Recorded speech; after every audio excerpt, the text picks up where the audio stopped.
You are the prize. If I create a space that we're having fun and learning is fun and is joyful and collaborative, then my students want to be in this space. Other adults want to be in this space. And I take that everywhere I go. It's critical that educators get good at knowing who you are and how you want to show up, and then do that, be that unapologetically, 100%.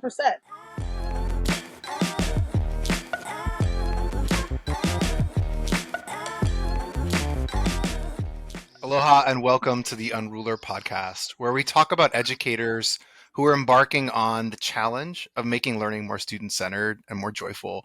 And I am so privileged to get to connect with Mallory Morris from Digital Promise, an educator and school leader who is doing just that, who is thinking about how we redesign schools and how we implement kind of greater equity.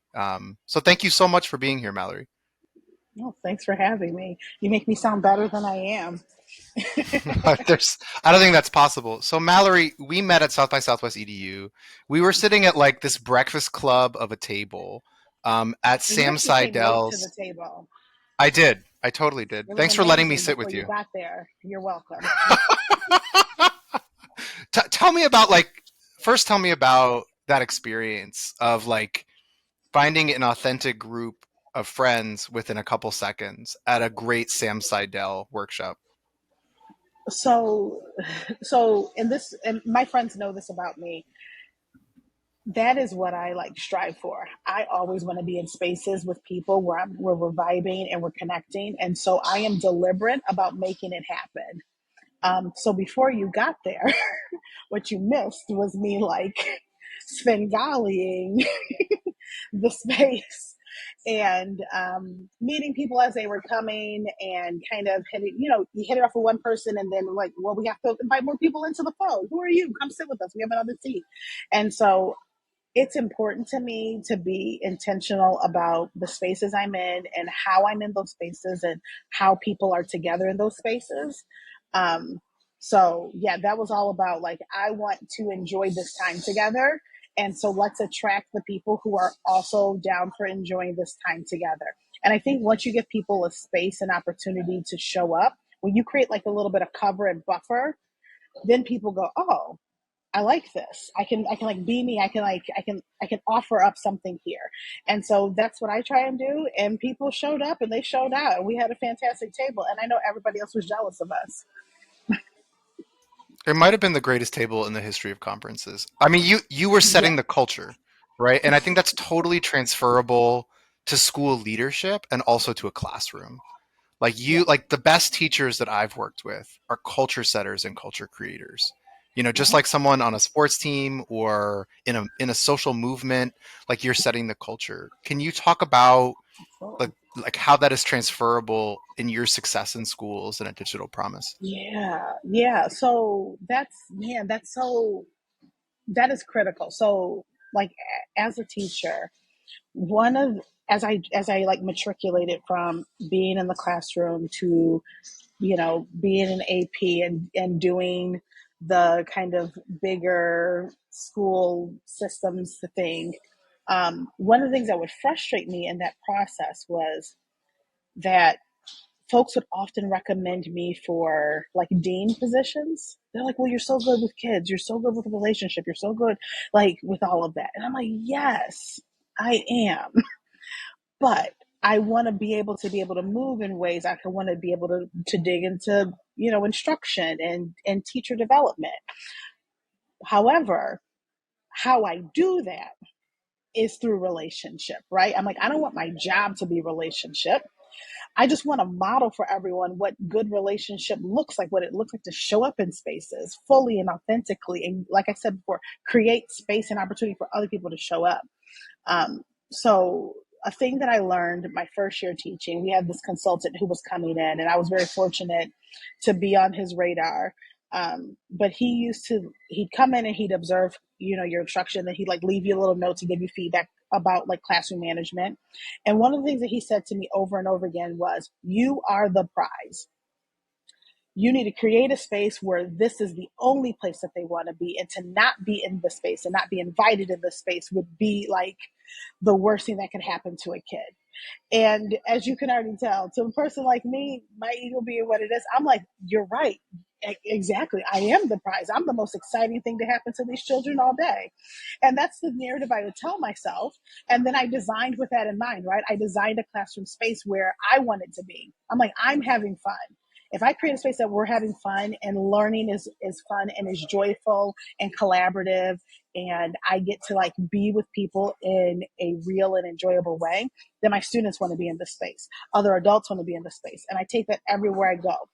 I want to only be in spaces where I want to be. And so if I have to mold them and shift them so that they are spaces that I want to be in, then that's what I'm going to do. But that's that's the huge thing to me about like you said, like setting culture. We set the tone. How I show up is going to set the tone for whatever place I'm in. And either 100%. I can take ownership of that, or I could just let it happen. I can let it rip, and I can let the world dictate to me how like how I'm supposed to feel. I don't enjoy that.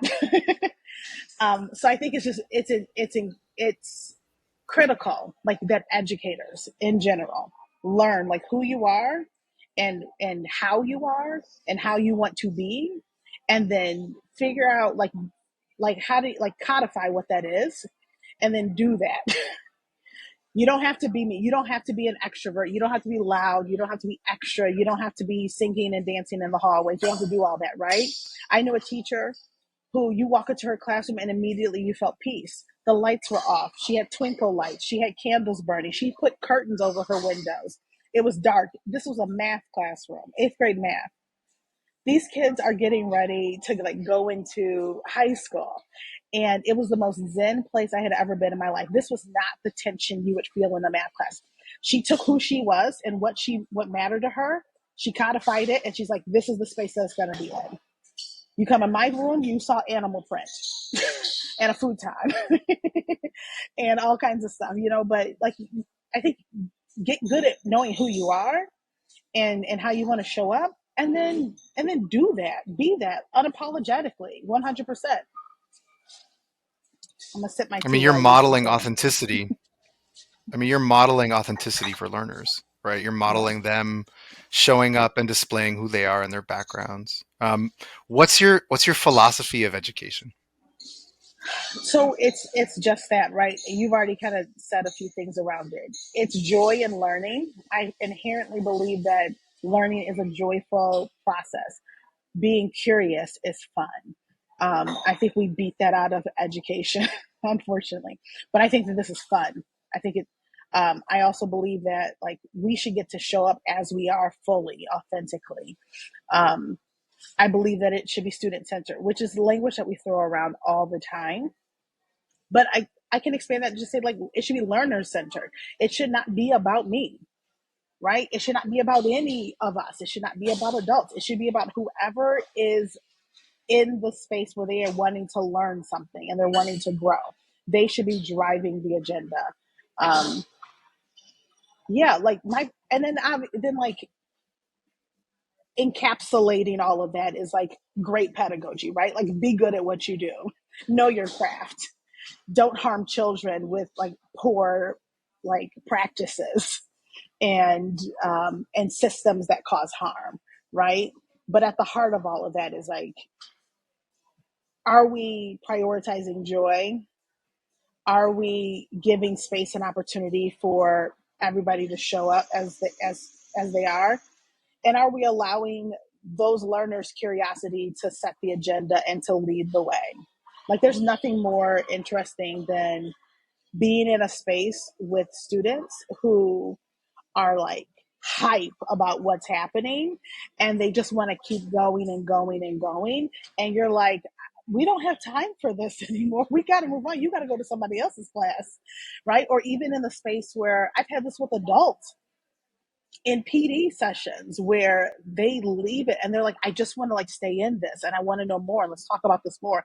And I'm like, how many times do adults get to be in learning situations where they actually want to be there and they feel like, man, this felt so good. I'm leaving here feeling invigorated. I'm leaving here feeling like I am like jazzed up and I've got the energy to do more. Like that's what learning should do. It should inspire you and like, I don't know, like my body is, I can just show it in my body, right? It's just like, I feel excited. Like perfect. Like I feel excited right now because I met with a financial person this morning and I really struggle with like the back end of finances. I can keep my money in order, but as soon as you talk about like investing it or whatever, and there's paperwork, I get very frustrated. I'm like, this is not fun to me. But what I do enjoy is talking to people and getting question and asking lots of questions. And I was able to do that, sat face to face with a person, talk through these things. He's validating things that I'm saying. And so by the time I left, I'm like, I feel energized by this. I learned some things today and I know what to do with them and I can like move forward. And if people don't leave spaces like that, then I don't think we're doing this right. If people leave spaces where they're just like, I hate it here, I never want to come to school again, school is the worst, and it's not just about because like their peers are terrible people, but it's because like their classrooms are awful places to be in. We are doing it very wrong, and we keep couching it. Sorry, soapbox. We keep saying things like, well, you know, math is just hard, or this is just supposed to be difficult, or the kids just have to struggle. No, they don't. There's productive struggle, and then there's whatever the heck that we keep doing to kids. Okay, I could go down that rabbit trail for a while. I think that totally hits what we're all about as a product, but also in our philosophy of joy. Like, how do we create environments and foster joy and almost a level of like kindness and, I don't know, soul back into education? Um, Mhm, and I think so much of it is about these authentic relationships. Um, mhm. I have a question around like how do you drive change within a school and get others on board with your vision? That's relationship, right? That's relationship. That is, and that's listening. That's hearing people. If there's one thing that I learned when I was an AP, and I think anybody who's listening who's an AP, they know this to be true. That's grunt work. Being an assistant or associate principal, that is grunt work. You are in the trenches, right? You get all of the grief and none of the like, none of the accolades, none of the satisfaction. And one of the first things that I learned in that role was people just want to be heard. You know, the thing that I had learned from working with from middle schoolers, day one of working with adults, I was like, oh my gosh, everybody's just a giant child. People just want to be heard. And I think we would do well in our systems to listen to people and then to respond in kind, right? Like do something about it. If the other thing that I've learned about teachers in particular is that when they do get a chance to like share their concerns, their beliefs, their issues, their wonderings, their frustrations, whatever it is, there's it often goes nowhere, right? And so there's power in showing up, listening to somebody, and then doing something about it. And them knowing, oh, you actually cared. You actually listened to me and you wanted to do something about it. And I'll say that makes for slow change, but it makes for way like much more impactful change, right? Like because this way you're supporting people in their change, and systems don't change if people don't change. And we try to slap on systemic changes on top of people, but if people don't go through their own evolution, then you never see the kind of growth that you're looking for. So it to me, it's always about like people listening and then, you know, making a case for it, right? Why are we doing what we're doing? If that's what I would do in my classroom, I wouldn't give a student an assignment without just cause. We're not going to dig into some learning without a reason or a rationale for why are we writing? Why are we researching? Why are we doing this project? Why would I do that to adults? Why would I do that to colleagues? Why would I do that to employees? Right? Like everything should be purposeful.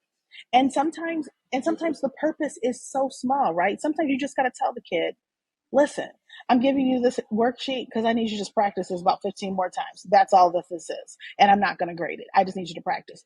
You say that, they go, okay, fine. I get it now. Say that to an adult. Hey, this is why this is right now. This is the situation that you're in.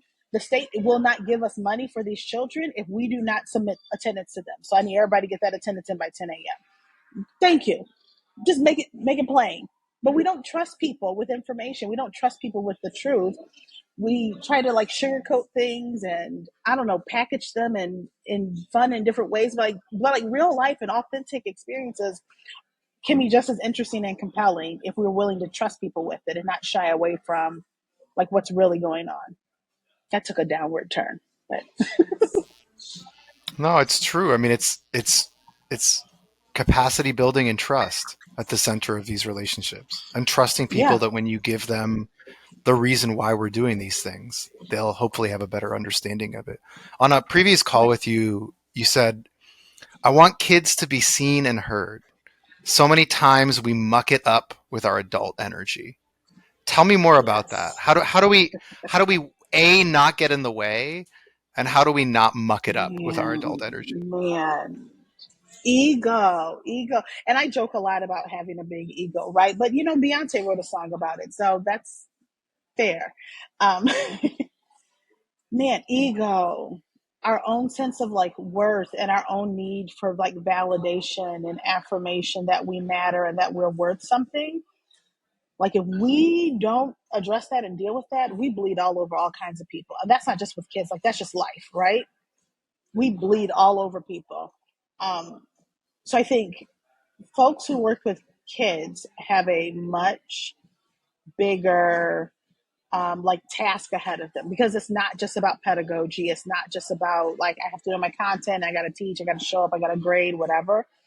But as an instructor, as somebody who's spending a significant amount of time, and I would say the same thing being true for like parents, right? Significant amount of time with very impressionable people.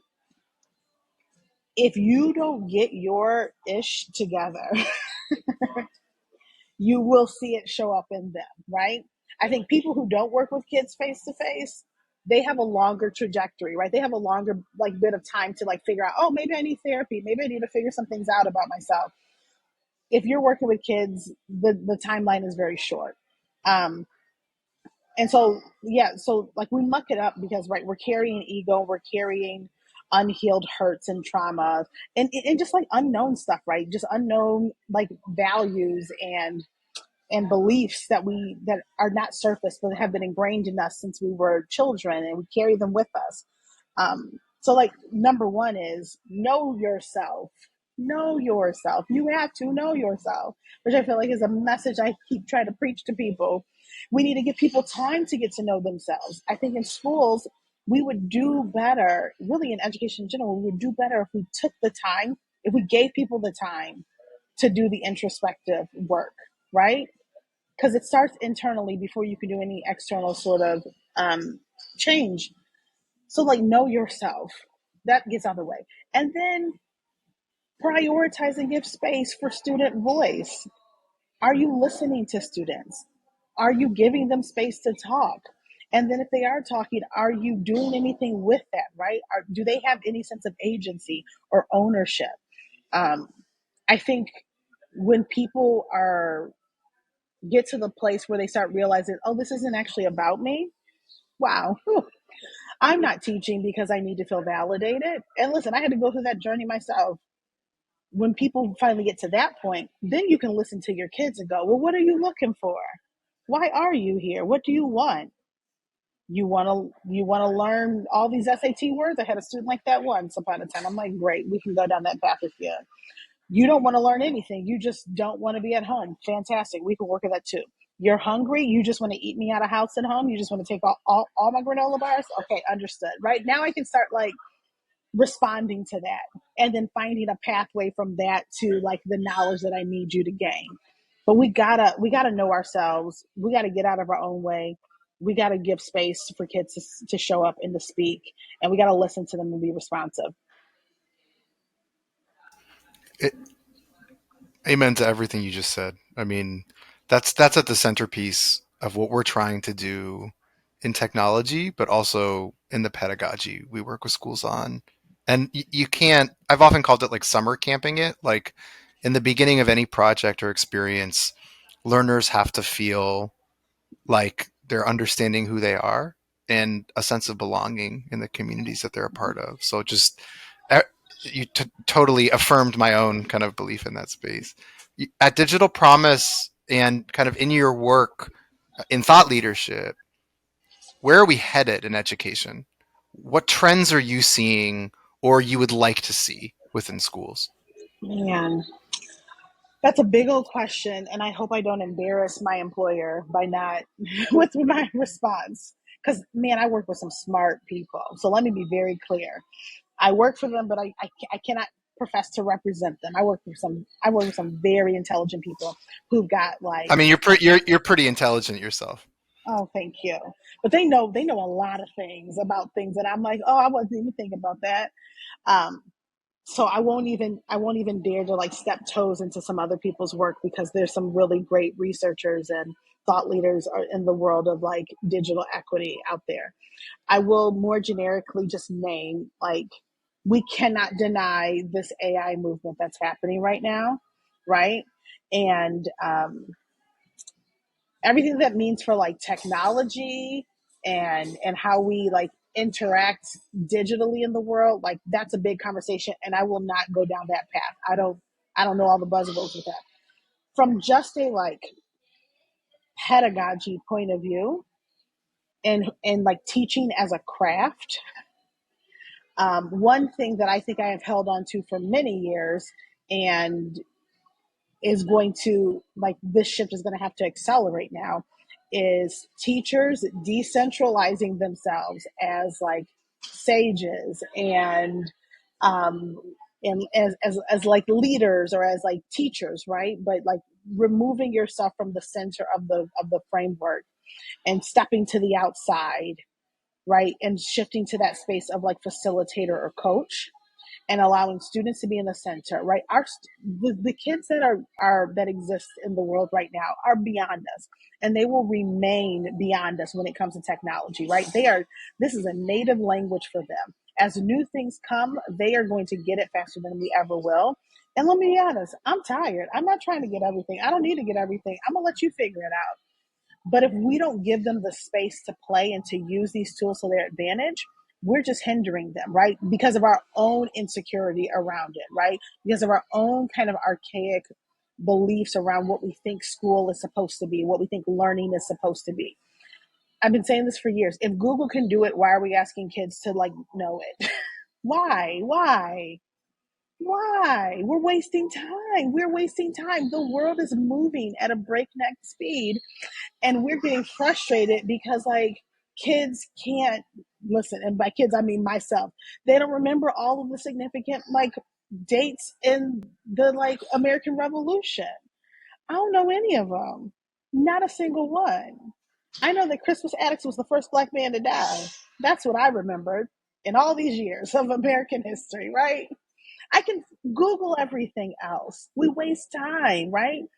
Well, we could be prioritizing thinking skills and how do we engage with one another and how do we communicate and how do we like discern like the information that's out there and how do we use it, right? Like how do I use the capabilities of chat gpt in order to like investigate some big idea, right? I was just listening into there's the right just finished up yesterday the ASV no, the ASU GSV conference was just happening. And so I was watching online and I can't remember who was talking about it, but they were just naming like these are the shifts that we're going to have to make in light of what AI can do. Like what we're asking our students to do, we can no longer ask that of them. And so like I said, I won't profess to like to be able to say all of the big ideas that are out there. But at the very least, the shift we already needed to make as educators from being sage on the stage to being facilitators and coaches, we better get real good at doing it very quickly and we have to reframe what we think it means to learn and engage with information and knowledge and what it is that we actually want our students to be able to know, understand, and do, right?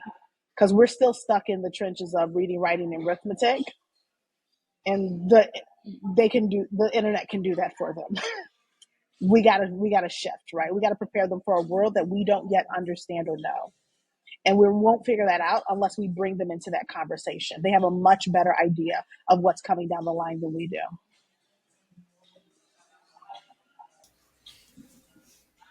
Ooh, that resonates. That resonates. I mean, you talk about craftsmanship, right? And the ability to hone one craft and to do skills, but to pair that with all of these incredible skills that were called soft before, but are really the technical skills of not just like the future, but like what we're living in now too. Um, what are you proud of? Mm, what am I proud of, man?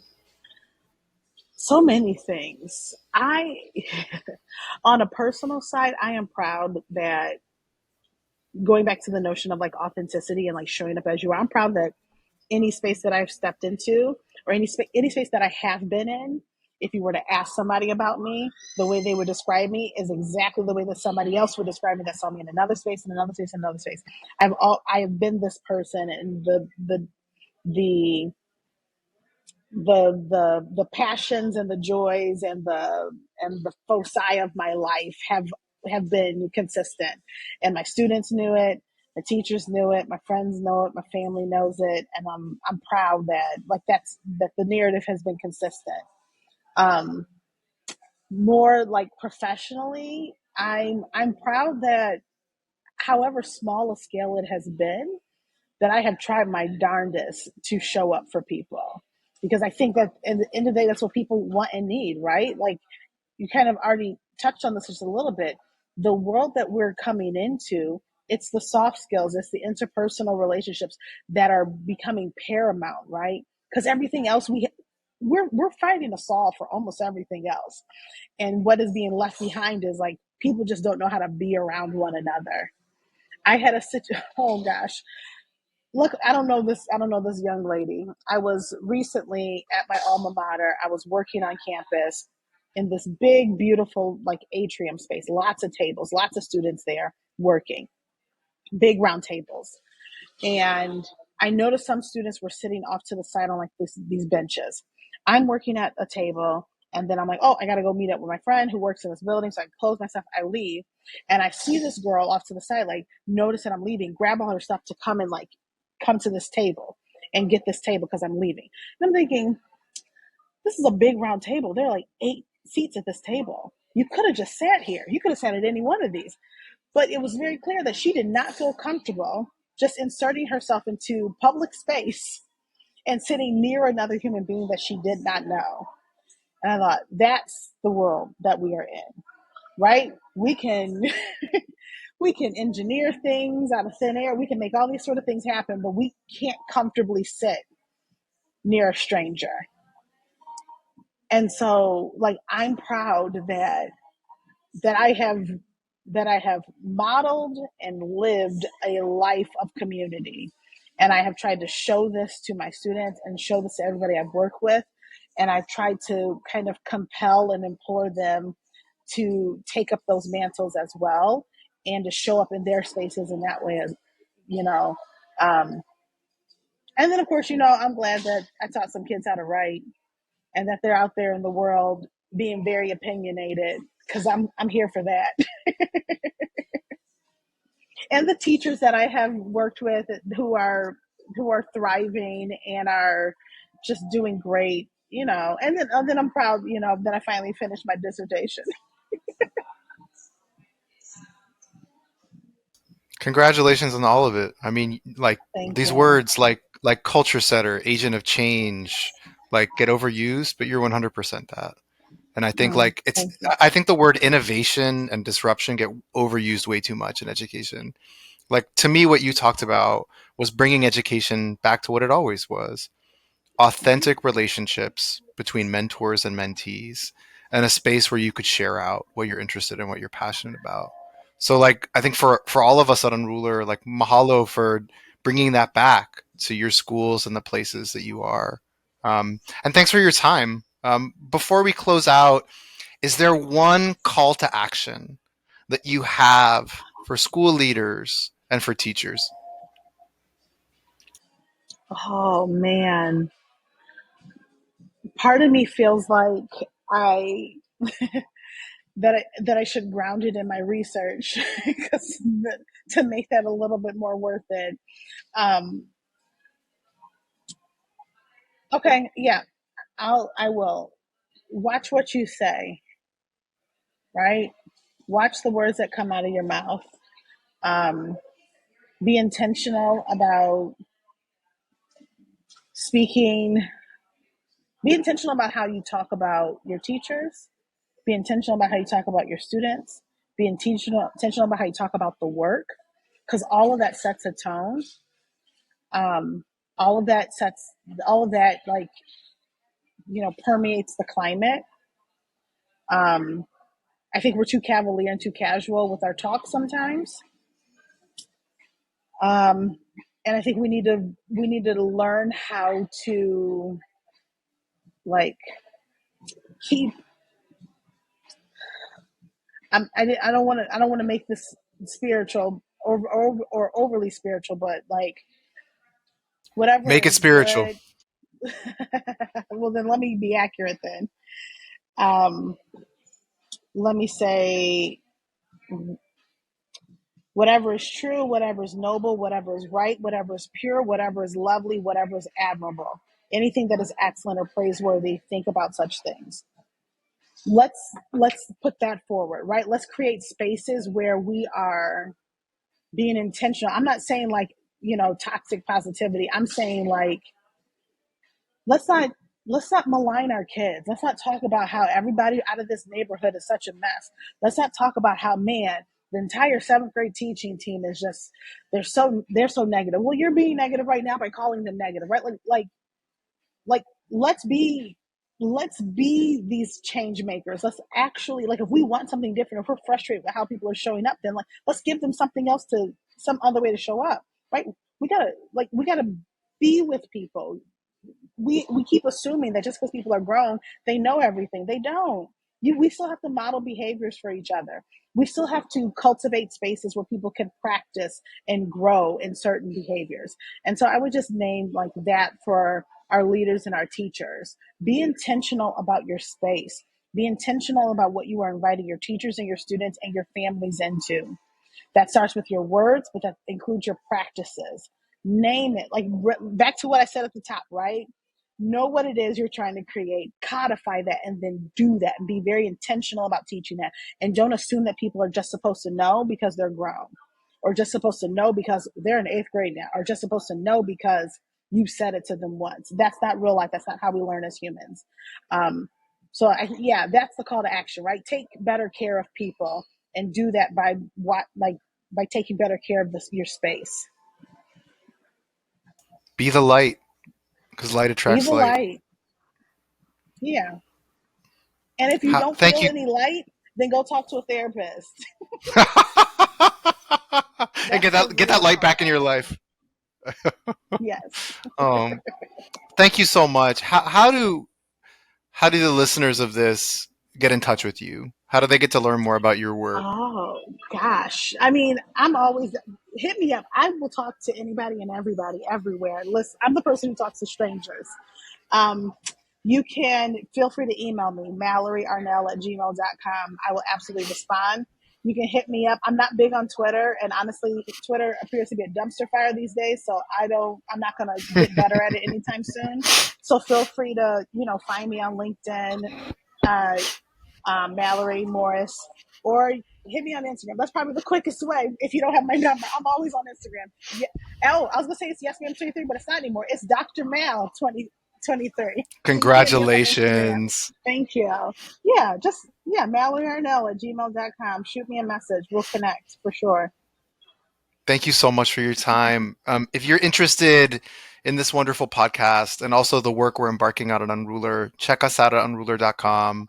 Follow us, share us out. We're on socials as well, even on that beautiful dumpster fire that is Twitter. But I think, Jack, we're rocking out Instagram pretty heavy, so that's a great space for us to Thank you. Just a huge, huge thank you for your light and for influencing so many people.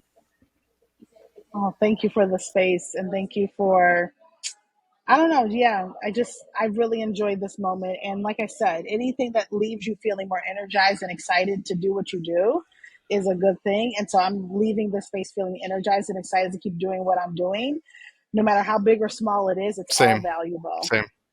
So thank you.